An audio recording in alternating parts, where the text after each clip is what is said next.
मिलेंगे, तो हम भी तैयारे थे। 11 बजे न गए, हम सोचे अब 1:30 बजे जाएंगे कि डीएम साहब मिले, लेकिन डीएम साहब हो गए गायब। तो अब मिले एसडीएम साहब, उन्होंने कहा कि सर आप अपनी समस्या मुझे बताइए और आपकी समस्या का समाधान हम करेंगे। इसलिए बिहार की स्थिति है ये। लेकिन यह बात बोलने पर मेरे ऊपर एक नोटिस निकाल दिया गया है कि आप जो बोलते हो वो झूठी झूठी खबर है। तो भाई भले ही आप मेरे ऊपर फरमान जारी कर दीजिए, ये आपके हाथ में है, लेकिन देखने वाला ऊपर विधाता भी है, उससे तो कम से कम डरिए। नहीं होता तो कोई भी एससी एसटी गरीब का बच्चा आज डीएम नहीं होता और एसडीएम नहीं बनता। यह संविधान की ताकत है और उसी ताकत की वजह से आज किसी को सैलरी मिलती है। तो हम तो गए थे भाई। मैं सलाह पंचायत का मुखिया हूं, विपिन कुमार राय, और वैशाली जिला में ही हमारा भाई घर आता है, हमारा पंचायत आता है। तो हम अपनी समस्या लेकर आए थे डीएम साहब के पास, जो डीएम साहब है यशपाल मीणा। तो इनका जो रवैया है ये अच्छा नहीं था। और जब हम अपनी समस्या लेकर आए थे पंचायत का, चूंकि पंचायत सरकार भवन बनना था, वहां पर अतिक्रमण किए हुए कुछ लोग हैं जमीन को, जिसको सीओ के द्वारा और बीडीओ के द्वारा और एसडीओ के द्वारा खाली भी करवाया गया। और खाली करवाने के बाद एक बड़े नेताजी का फोन आता है उनके पास, क्योंकि डीएम साहब खुद हमको बोले अरे तुम्हारे नेता का फोन आता है। हालांकि उस नेताजी को मैंने मैसेज भी किया था, कई वीडियो में नाम भी लिया था मैंने। तो उसके बाद वो फिर से क्या कहते हैं कि ऑर्डर दे देते हैं कि भाई रहने दो। अब दोबारा लोग वहां पर जाके फिर गाड़ देते हैं तिरपाल। पंचायत सरकार भवन का निर्माण का जो कार्य था वो बाधित हो गया, रुक गया। इसी के लिए मैं एक आवेदन लेकर डीएम साहब के पास आया था कि सर वो एक कार्य हो रहा था मेरे पंचायत में, वो क्यों रुक गया। तो डीएम साहब का जो तरीका था हमसे मिलने का, वो तरीका अच्छा नहीं था। जैसे ही हम अंदर प्रवेश किए थे तो पहले तो हम गए तो बोले प्रणाम सर, भाई कोई अधिकारी है, हम लोग का एक संस्कार में भी बनता है। तो उन्होंने कुछ बोला नहीं। हाँ कौन हो तुम, उनका शब्द पहला निकलता है, कौन हो तुम। बोले कि सर हम सलाह पंचायत के मुखिया है, विपिन कुमार राय नाम हुआ हमारा। हाँ क्या बात है। मैंने बोला कि सर हमको पंचायत सरकार भवन निर्माण के संबंध में बात करना है आपसे। हाँ क्या बात करना है। अरे तुम कैसा आदमी हो, ऐसा जमीन बताते हो जिसमें लोग विरोध कर देते हैं, वीडियो वायरल हो जाता है।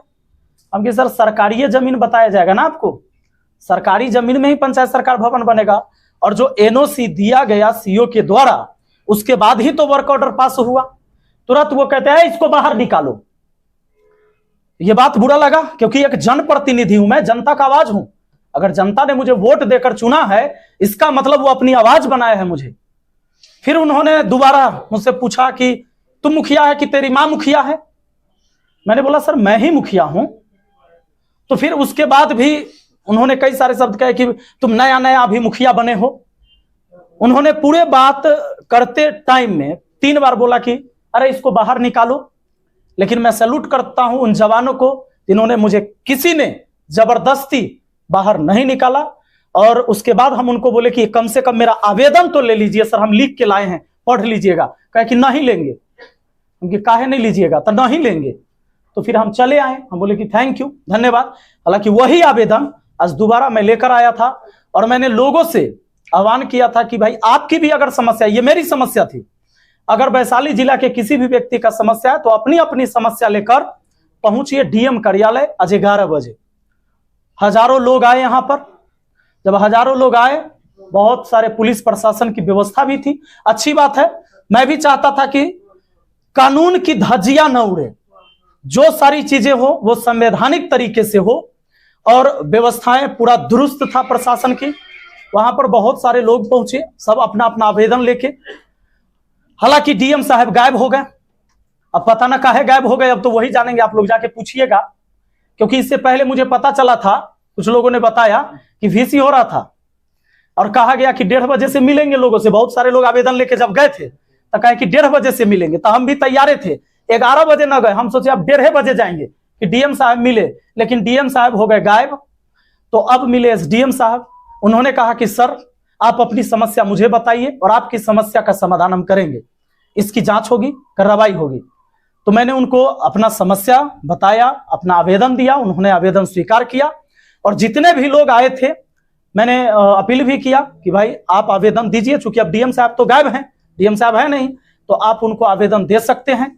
और मैं एसडीएम साहब से फिर जानना चाहूंगा कि कितने आवेदन आए और कितने आवेदन का निपटारा हुआ। हालांकि मैंने ये भी कहा है कि कि यह भी आश्वासन दिया जाए आवेदन लेने के बाद कि आपके इस आवेदन के समस्या का निपटारा कब तक होगा।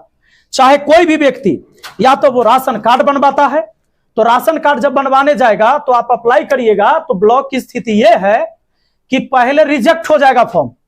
आप फॉर्म भरते रहिएगा, ऑनलाइन करते रहिएगा, वो रिजेक्ट होते रहेगा।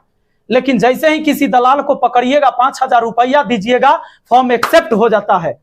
तो इसकी जांच होनी चाहिए। पूरे वैशाली जिला में एक सलाहा पंचायत है जहां 5 केजी के 5 केजी राशन प्रति व्यक्ति मिलता है, बाकी जिला में क्यों नहीं मिलता है, यह सवाल बनता है।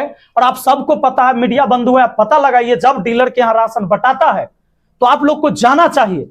इसके बाद यही सारे सवाल हम उठा रहे थे, लेकिन हमारे ऊपर नोटिस निकाल दिया गया। ये जो चीजें मैं बोल रहा हूं कि जातीय, आवासीय, राशन कार्ड, शौचालय, आवास, इनमें घूस लिया जाता है। पूरे जिला क्या पूरे बिहार की स्थिति है ये। लेकिन ये बात बोलने पर मेरे ऊपर एक नोटिस निकाल दिया गया है कि आप जो बोलते हो वो झूठी झूठी खबर है। तो भाई भले ही आप मेरे ऊपर फरमान जारी कर दीजिए, ये आपके हाथ में है, लेकिन देखने वाला ऊपर विधाता भी है, उससे तो कम से कम डरिए। इस संसार में सर्वे सर्वा ना आप है ना हम है, हर किसी को एक दिन जाना है। मैंने एक दिन प्रेस कॉन्फ्रेंस किया था शमशान घाट से, क्योंकि वो अंतिम सत्य है, लोग वहीं पर पहुंचते हैं अंतिम में। तो किसी को यह गुमान न रहे, चाहे वो मुखिया हो, विधायक हो, मंत्री हो, संतरी हो, अरे मिलना तो उसी मिट्टी में सबको है। राजा हो या रंक, सभी का अंत एक सा हो। फिर किस बात का गुमान और किस पद का गुमान। लेकिन अगर आप पढ़ लिख कर आए हैं तो आप अपने समाज की उन्नति के लिए आए हैं, इसलिए इस पर कार्य करना चाहिए। और देखते हैं, अगर कोई समस्या होती है तो फिर हम डीएम कार्यालय आएंगे, और कोई भी व्यक्ति का समस्या होगा तो मैं एक नंबर भी जारी करूंगा कि डीएम कार्यालय में, हालांकि अब आश्वासन दिया गया एसडीएम साहब के द्वारा कि कोई भी व्यक्ति कभी भी आएगा तो उनकी बातों को सुना जाएगा, आवेदन लिया जाएगा। और यह भी कहा गया है, हमने यह भी कहा था कि जब भी कोई आए तो आप पहले उसको बैठाइएगा और तब पूछिएगा कि क्यों आना पड़े, क्यों आना पड़ा है आपको। तो बताइए, झूठा झूठा आरोप लगा देगा तो हम लीगल तरीका से न जाएंगे। हम तो पहले कह दिए कि हम बंदूक वाला मुखिया नहीं है, कलम वाला मुखिया है, और संविधान की ताकत है हमको आपको। ये जो सारी स्वतंत्रता बोलने की, ये संविधान के वजह से।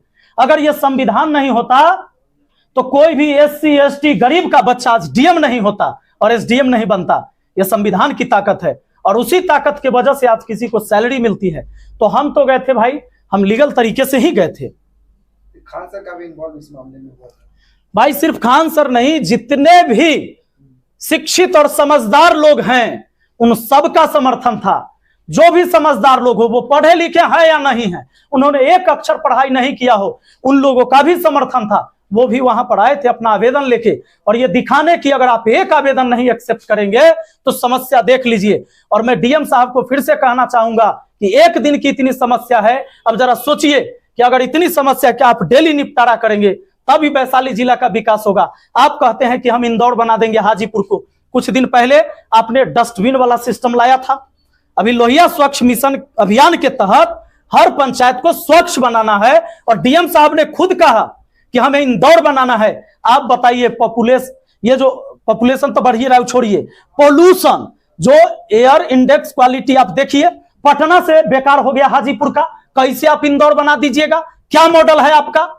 इस पर बात करना चाहिए। आवेदन पर कार्रवाई करनी होती तो फिर आगे क्या, तो फिर आगे के बात होगा, फिर जी बड़ा आंदोलन होगा।